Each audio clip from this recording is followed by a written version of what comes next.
Nossa repórter entrevistou o jurista e ex-presidente do Tribunal Superior do Trabalho, Ives Gandra.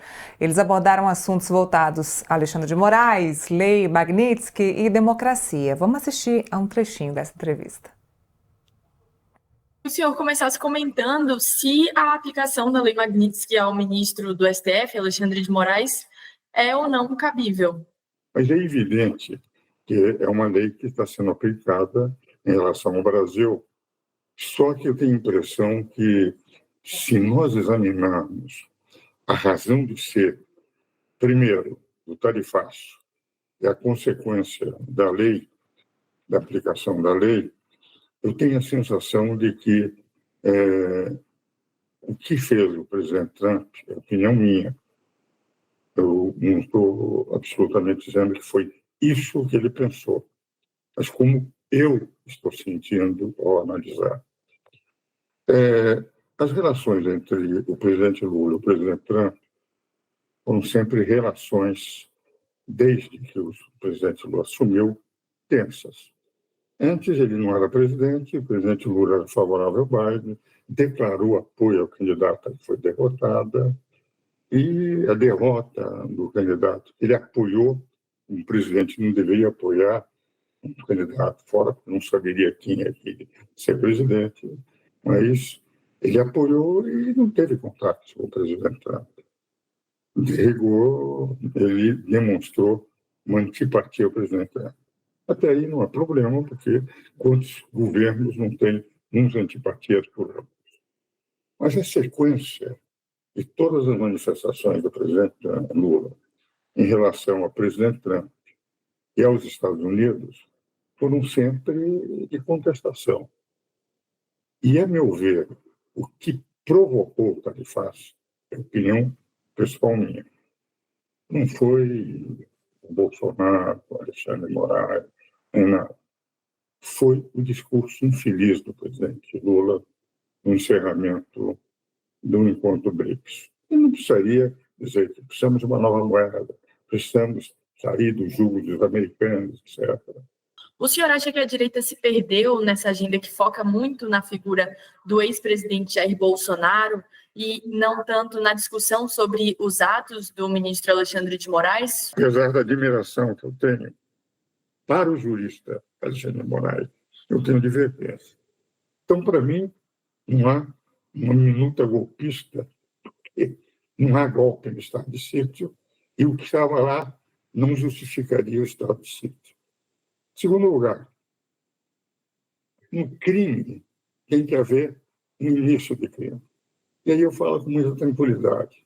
Eu fui, durante 33 anos, professor da Escola de Comando de Estado-Maior do Exército, para coronéis, dos quais saíram generais no fim do ano. Ensinava direito constitucional. Basta dizer que no ano de 2022, o tempo inteiro eu disse que não havia o menor risco de golpe, porque eu conhecia aqueles coronéis para quem eu tinha lecionado direito constitucional. E sabia perfeitamente que nenhum deles saía. Tanto é verdade que em nenhum momento saiu um soldado armado, um comandante armado, no dia 8 de janeiro ou em momentos anteriores.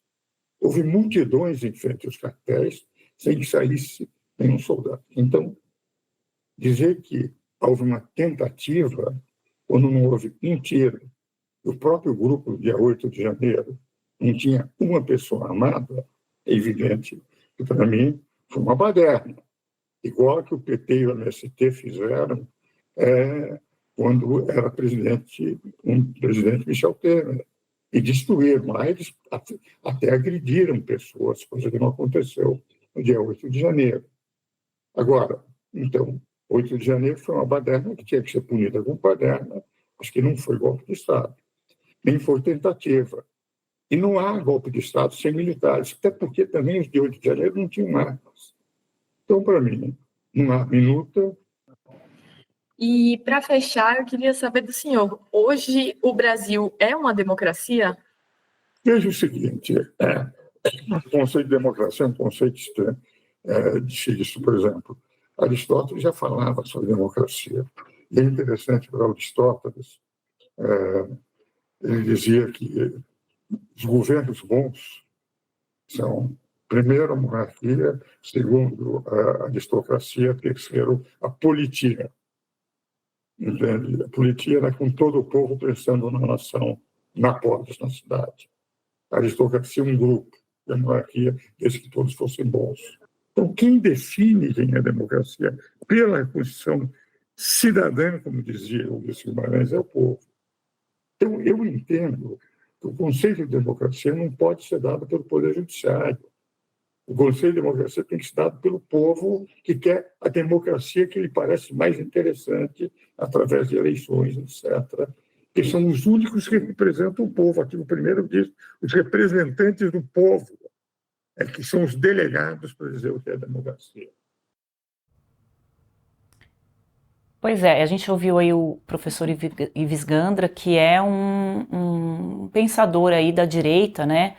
E alguém que esteve muito próximo ali do governo Bolsonaro, trouxe toda aquela tese, né, do artigo 142, dizendo que as Forças Armadas eram um poder moderador do país, foi super polêmico, e aí ele coloca, né, a sua visão sobre a questão da democracia e diz que quem tem que decidir, né, com relação às questões eleitorais do país é o povo, um discurso casado com o discurso da direita no país. Eu lembro aqui, né, Neila, quando a gente criou esse programa, a ideia era trazer todos os lados, todas as vozes, por isso que vocês vão assistir aqui cada vez mais, né, que todos possam se pronunciar e colocar as suas versões, as suas opiniões sobre os fatos, para que você de casa tire as suas próprias conclusões.